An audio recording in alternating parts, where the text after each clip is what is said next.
It's been about a week of me wearing the XM6 daily, switching between them occasionally and the XM5s to get a good comparison. And I do have an opinion on these. And it's not what all the other reviewers are saying. And just to get this out of the way, I bought them with my own money, and after this review I will return them. But first things first, is this the best headphone available right now? Perhaps yes. But in my opinion, Sony made the wrong step for the XM6 in fixing people's complaints instead of building a headphone for the future. I know it's controversial, but I think this will be well explained in the following minutes of this review. I have the XM5s for 3 years now, got them directly at launch date, and I still use them quite often, switching them out with the Momentum Force. I did not have any problems with the hinges, but this seems to be quite a big problem for others. So I get that they actually added foldability back into the XM6. This makes them more compact, and they can be transported better in the newly designed case that actually now closes with a magnetic hinge in the front. Overall, it is a good redesign for Sony's traveling customers. The XM6 is also more compact than the XM5 by just a tiny bit, due to the headband actually being shaped differently than its predecessor. It has a slight bulge in it, which is fine in my opinion, but I do prefer the thinner XM5 headband overall. When it comes to materials, it's the same vegan leather covering the headband and the same rubbery plastic material actually shielding the cups, which still has the same problem that the XM5s had, at least my black version. Both of them smudge like crazy, especially the touch surface looks like crap after using it for a couple of minutes. It looks like it was drenched in some frying pan oil or something. Buttons wise, on the new version they changed the power button to a round shape so it's easier to detect it with your fingers, which I find a good addition. There are also more microphones positioned around the ear cups, which should improve the ANC capabilities according to Sony. It's now 12 microphones instead of, I'm not sure, 10 or 8, as far as I can tell. And I have to say, 2 of the new ones actually bother me a bit. The ones inside the ear cups themselves. When wearing the XM6 I can feel these two touching my ears, since the fabric on the inside of the headphones is not as tightly stretched as it was on the previous model. So my ears can go in a bit deeper. And speaking of ear cups, there is more foam padding here, which gives you a better seal, but also inadvertently makes you sweat more. And this is something I immediately noticed due to me wearing the XM5s for quite a long time last year in the summer, in the sun on my balcony, not building up too much sweat. And an hour with the XM6 on my balcony resulted in quite a lot of sweat on the foam padding. Now enough with design choices and exterior things, let's get to the meat of any new headphone products: features. And this time there's quite a lot of them, and I think it's the best to start with what did not impress me the most. Battery life. 30 hours with ANC on. Yeah, okay, this is more than a full day, and it's more than the XM5, which realistically clock in somewhere around 20 hours max. But let's be honest, 30 hours in a €450 headphone? The Momentum Force have 60 hours. Cheap China headphones, such as the new earphones, have 120 hours of ANC on. So I don't think 30 hours is enough for the cost you have to shell out for Sony's top-of-the-line premium headphones. But to something different, for the first time, you can now actually, I don't like it, change the paddings on the headphones if you want to clean them or get a replacement pair. But to my disappointment, this is not magnetically attached for easy removal, it's just some flimsy plastic hooks holding it in place. And when I say flimsy, I mean it. And you need quite a lot of force to remove it for the first time. This right now was the 3rd time. In my opinion, for a premium price, this is not a good solution. Now let's talk microphones and call quality. I think it's good. More microphones should get you better call quality. And from what I tested, it is, but also only incremental gains, like 10% better. So here's what the new XM6 sounds like when talking through their microphones in a simulated call recorded straight into a phone, in this case an iPhone, with no post-processing added afterwards. So let's talk all the other features that Sony added in. Multipoint is as good as it gets. It's on the same level as native Apple headphones in terms of speed and switching. It worked flawlessly between an Android Nothing phone and my MacBook, and also between my Mac Mini and an iPhone 13. No problems whatsoever, it's the best and even a tad faster than the multipoint on the XM5. Of course, one thing is great, the next thing is not even there. There is still no form of water protection IP rating, so don't wear them when you are really sweating or when it's raining or moist outside. This will destroy your newly bought €450 headphones. In terms of codecs, you get everything you expect: SBC, AAC, LDAC and LC3. Most of them worked fine. But there's a small catch. I was walking home last weekend after a party late at night, having them on, listening to music from my Android phone in LDAC quality with DSSE Extreme on, and the sound skipped every 10 to 12 seconds. I'm not sure if this is DSSE Extreme or LDAC or a combination, but or I'm also not sure if this is this codec, the headphone or an Android phone in combination problem. But this also persisted when I tested it with my Razr 40 phone. As soon as I changed the codec, it was gone. Bluetooth wise, you don't get the newest one, you get 5.3 and Auracast compatibility, which I still haven't seen any use of, at least here in Germany. There's also Bluetooth low latency, which can be used for syncing your audio with video on almost all devices, and of course, except Apple devices. And now let's talk a bit about the new Sony Sound Connect app, only called Sound Connect, and all of the features it actually brings. A 10-band equalizer, great. A host of EQ presets, great. Advanced Bluetooth settings, head gesture, pass-through, and all the ANC functionalities you expect. Spatial audio, DSSE Extreme, and much more. But what's lacking is playback via USB-C, which is kind of weird. One of the features I actually want to talk about is the spatial function, which normally I don't like. But this one right here emulates different scenarios. It's really interesting and different. There are 3 modes: standard, it's just standard music; background music and cinema. Background music makes it sound like your music is coming from a pair of stereo speakers about 4 meters behind you in your room, or from your brother's room on the other side of the wall while he's listening to some really shitty rock music.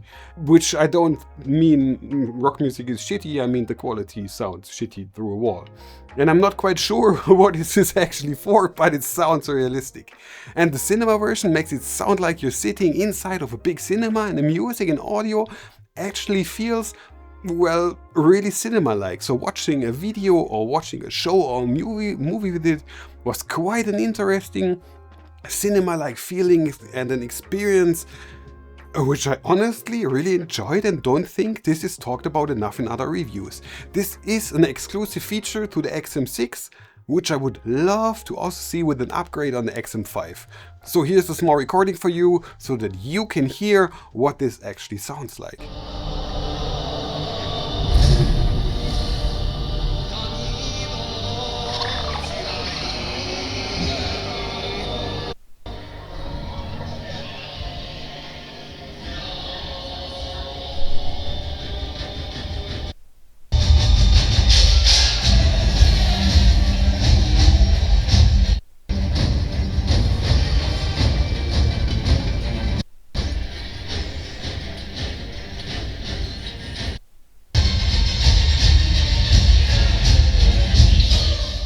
So let's move on to the last 2 points. First, ANC. Sony claims that the new XM6 are the best in terms of ANC. I don't know, I think I have to disagree. Some reviewers say they are close or similar with the Bose QC Ultras, and yeah, as if you know me, I did not enjoy the QC Ultras due to the white noise and the hissing with the high ANC setting. So I'm only comparing them with the XM5s. And I don't think there is a big difference when it comes to killing of high and mid frequency noise. At least to my ears, I could not notice that much of a difference. Maybe 10%. I have a big construction site right outside of my studio. You might have heard it while the recording. So here's an example of both headphones ANC and how much they can eliminate. And I have to say, it was quite a challenge to get the same thing at the same time, changing the headphones quickly. But here it is.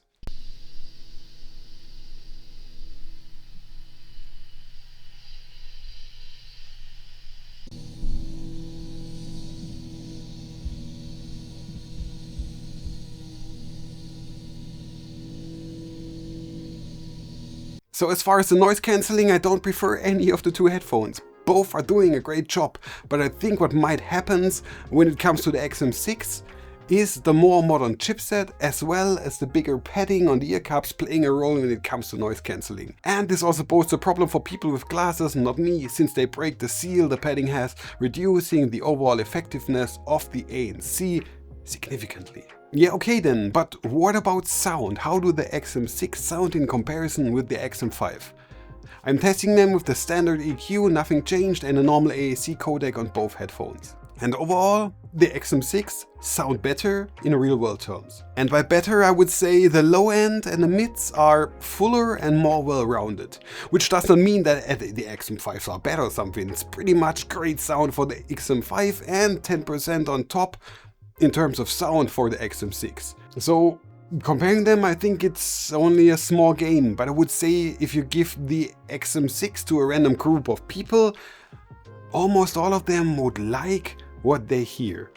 And as Max Verstappen would say, simply lovely sound. Here's a comparison binaural recording of the XM5 and the XM6, same sound, same recording settings, and afterwards you get my conclusion on these headphones. We don't need scars just to know we're human. We can let the world just tell us so. Light ourselves up when we're out of luck.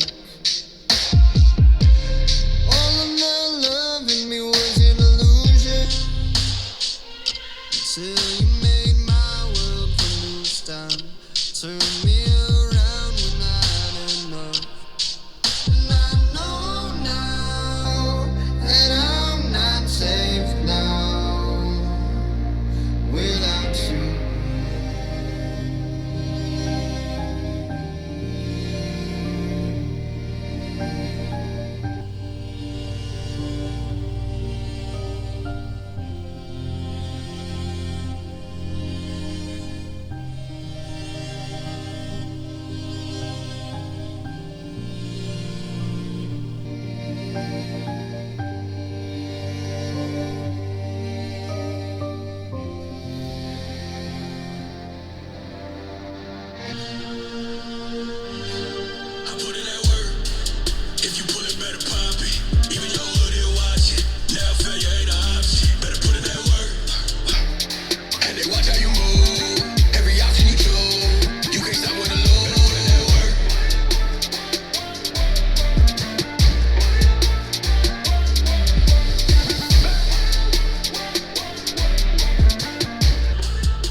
So would I say these are the best headphones on the market right now? I'm not sure, to be honest. The flaws I've noticed are really noticeable, especially in comparison. No IP rating, the mic inside the ear cup touching my ears, and the battery life, that is just okay. Plus the steep price of 450 euros is, in my opinion, hard to justify. On the other hand, the app is top notch. The features I expected are all there and actually better than I expected. The ANC and sound quality offer a slight improvement over the XM5.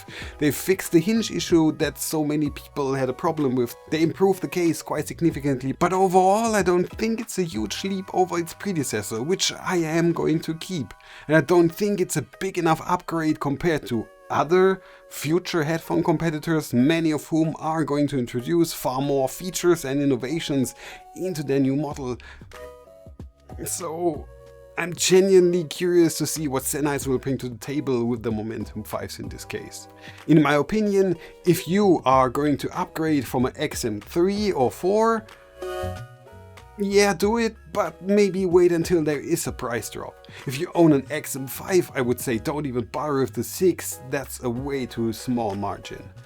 But thank you very much for watching. My name is Leech and I'm off packing the XM6 up for sending them back. If you like this video, consider hitting that subscribe button. Plenty more reviews and, of course, some more audio nerdery coming your way soon. Have a great day, see you around, and goodbye.